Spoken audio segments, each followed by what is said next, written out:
Justin Fields. He's the quarterback 4 consensus in the Fantasy Pros actually rankings contest right now.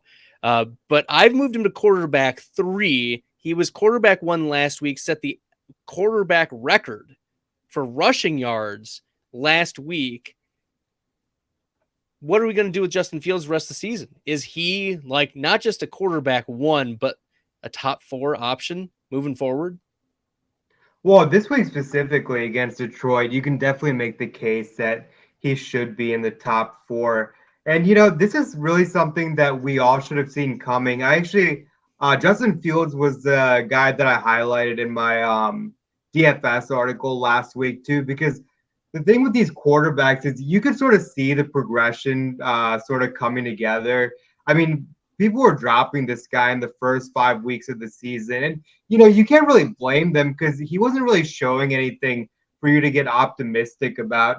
We were drafting him as a late round flyer because he was one of the few quarterbacks that you can get at the end of drafts or the later parts of draft that have that Konami code rushing upside. He had a solid closeout to the end of last season, and he got injured towards the end, and it was a lost season anyways, so they ended up shelving him. But, from weeks 1 through 5, he only had 12 designed rush attempts. So we didn't really have that rushing upside that we wanted. So it was just a quarterback playing for a bad offense. So everyone getting shit for, dropping Fields or advocating people to drop Fields. I don't really like seeing that because you really didn't have a reason to hold on to him. I mean, I'm pretty biased. I've always loved Fields. I live in Ohio, so I'm a big Ohio State guy. I've been to a lot of his games at OH.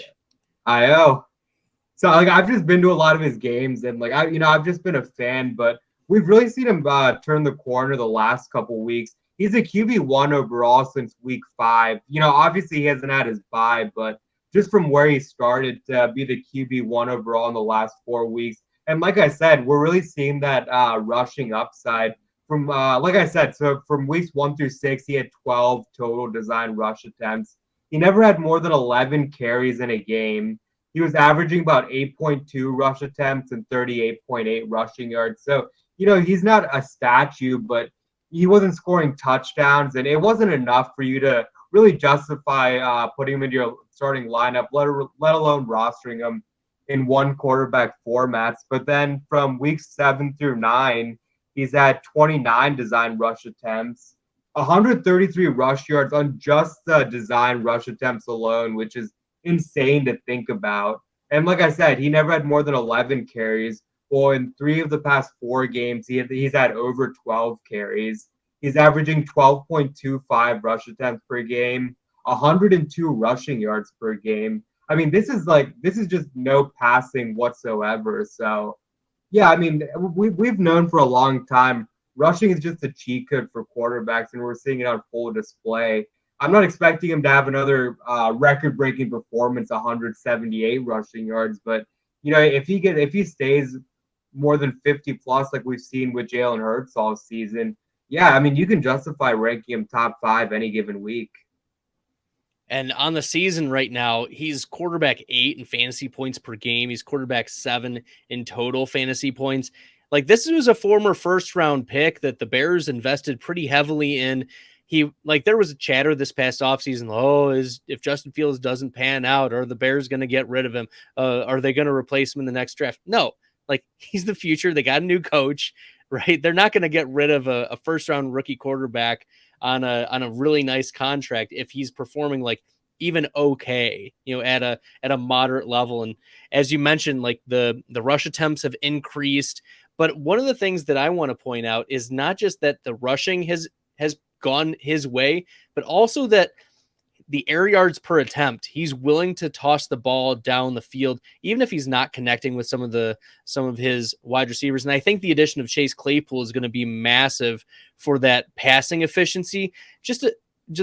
Claypool is a significant upgrade over the likes of Equanimous St. Brown or Dante Pettis or any of the other, schleps that they were throwing out there. No disrespect to those players in real life, but for fantasy, I think it's a pretty lateral move for Chase Claypool given what Pittsburgh was doing, but it's got to be an upgrade on the passing game for Justin Fields moving forward. Yeah, I really do like the Claypool addition because, I mean, when the trade first happened, the Bears organization got a lot of shit for it. Maybe they overpaid, but I don't really hate it because, yeah, they might have overspent, but it's what they needed to see if Fields has what it takes to be the quarterback of their future, which obviously them and us we're all seeing firsthand he is, and they weren't the only team that offered a package like that for Claypool. I know for a fact Green Bay offered their second round pick. And with the way Green Bay is looking, I mean, that's probably going to be an early second round at best as well. And from what I That also hurts. That saw, hurts for you to say, Sam. He yeah, knows I'm the sorry. Bakhtiari jersey behind me, Yeah, the cheese head and the Packers gear. yeah. Man, oh man, Sam, like it Claypool would have been great there would have too, been though. great. I would have really liked that. But I mean, I saw even I don't think they released the full details, but the Patriots had a package which was reportedly better than what Chicago traded. It was a second round plus. So a lot of teams are after Claypool. So, I mean, we're not talent evaluators. If the NFL likes the dude, I think he'll be a big upgrade to the Bears passing game. And like you said, these guys like Dante Pettis, Equinemius St. Brown, you name it. Claypool is better than all of those guys. So I mean, the arrow's only pointing up for Fields rest of the season.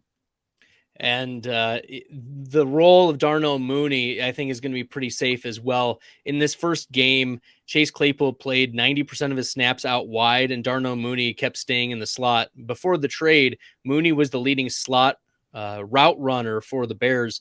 So it seems like Mooney's going to stay there. And Claypool, I think, just has the higher upside now that he's moved out of the slot from where he was playing in Pittsburgh. So I think it's positives all around, at least for this year. Um, as for a DFS perspective on Justin Fields, right now on Roto Grinders, Fields is projected to be the number one drafted or selected quarterback on the slate at 15.7%. He's 6,500 right now, and he's number two on FanDuel. So he's getting into that chalky range there, Sam. I'm a little worried about playing him in DFS this week, given how chalky the matchup is against Detroit.